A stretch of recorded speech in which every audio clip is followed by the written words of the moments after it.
একটা বাড়ি শুধুমাত্র আমাদের বাসস্থান নয়, আমাদের ছেলেবেলা থেকে বড় হয়ে ওঠা বা সব ধরনের আশা ভরসা সব কিছুর সুখস্মৃতি সব কিছু জড়িয়ে থাকে আমাদের বাড়িকে।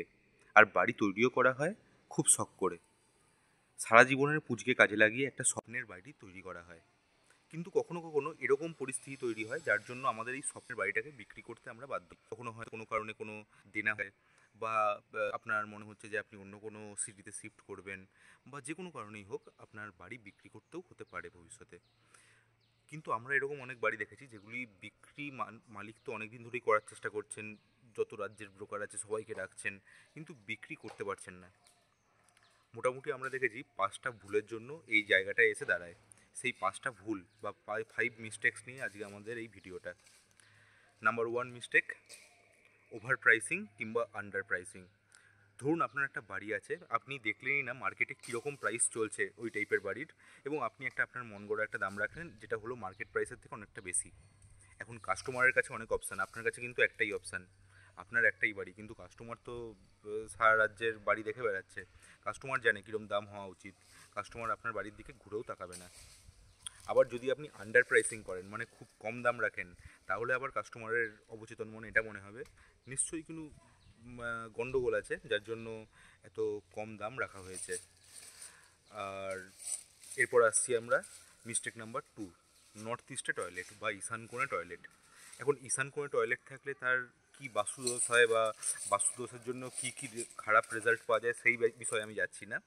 এখানে আমার বলার যে বক্তব্যটা সেটা হচ্ছে, ঈশান কোণে বাথরুম থাকলে হিন্দু মানুষ সাধারণত সেই বাড়ি কিনবে না, এবং এতে আপনার বাড়িটা আনসোল্ড রয়ে যাওয়ার চান্স অনেক বেড়ে যাবে। মিস্টেক নাম্বার 3, গলিতে রাজপ্রাসাদ বানানো। দেখুন, 6 ফুটের গলিতে কিংবা 8 ফুটের গলিতে আমাদের অনেকেরই বাড়ি আছে, কিন্তু অনেকে আমরা শখ করে একটা 6 ফুট গলিতে একটা 3 তলা কি 4 তলা একটা বাড়ি বানিয়ে ফেলি। তো তখন দেখা যায় যে সেই বাড়িটা সহজে বিক্রি হতে চায় না। তার কারণ যারা গলিতে 6 ফুট গলিতে বা 8 ফুট গলিতে বাড়ি কিনতে চাইছে, তারা সাধারণত চাইছে হচ্ছে একটু কম দামের মধ্যে অপশান দেখতে। তার কারণ হচ্ছে তারা জানে যে আগামী 10-15 বছরে হয়তো তারা 4 চাকা গাড়ি কিনতে পারবে না, মানে তারা চাইছে একটু কম বাজেটেই বাড়ি কিনতে। সেই জায়গায় যদি আপনি একটা 6 ফুট গলির মধ্যে একটা 1,80,00,000 টাকার একটা বাড়ির দাম বলেন, একটা বিরাট বড় বাড়ি তৈরি করে রাখেন, সেটা সহজে বিক্রি হবে না। তাই গলি অ্যাভয়েড করুন। গলিতে যদি আপনার বাড়ি হয়, আপনি চেষ্টা করুন মিনিমালিস্টিক রাখতে, বাড়িটাকে খুব বেশি বাড়াবেন না, ভবিষ্যতে সমস্যা হতে পারে। Mistake number 4, legal documents. অনেক বাড়ির ক্ষেত্রে দেখা যায় যে মালিক অনেক বাড়ি লুকিয়ে, মানে যে মালিক পেপারপত্রে গন্ডগোল আছে, মানে ভাই ঝগড়া আছে, গন্ডগোল আছে, ভাই ভাই ঝগড়া আছে, মালিক সেটাকে লুকিয়ে বিক্রি করে দেওয়ার চেষ্টা, মালিক সেটাকে লুকিয়ে বিক্রি করে দেওয়ার চেষ্টা করছে।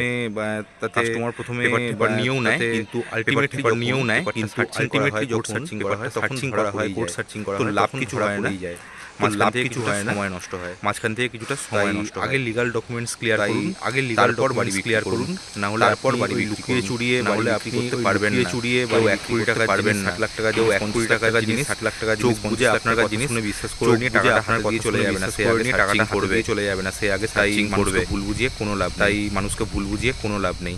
এরপর আমরা আসছি মিস্টেক নাম্বার 5-এ। মিস্টেক নাম্বার 5কে আমরা এক কথায় বলবো, first impression is the last impression.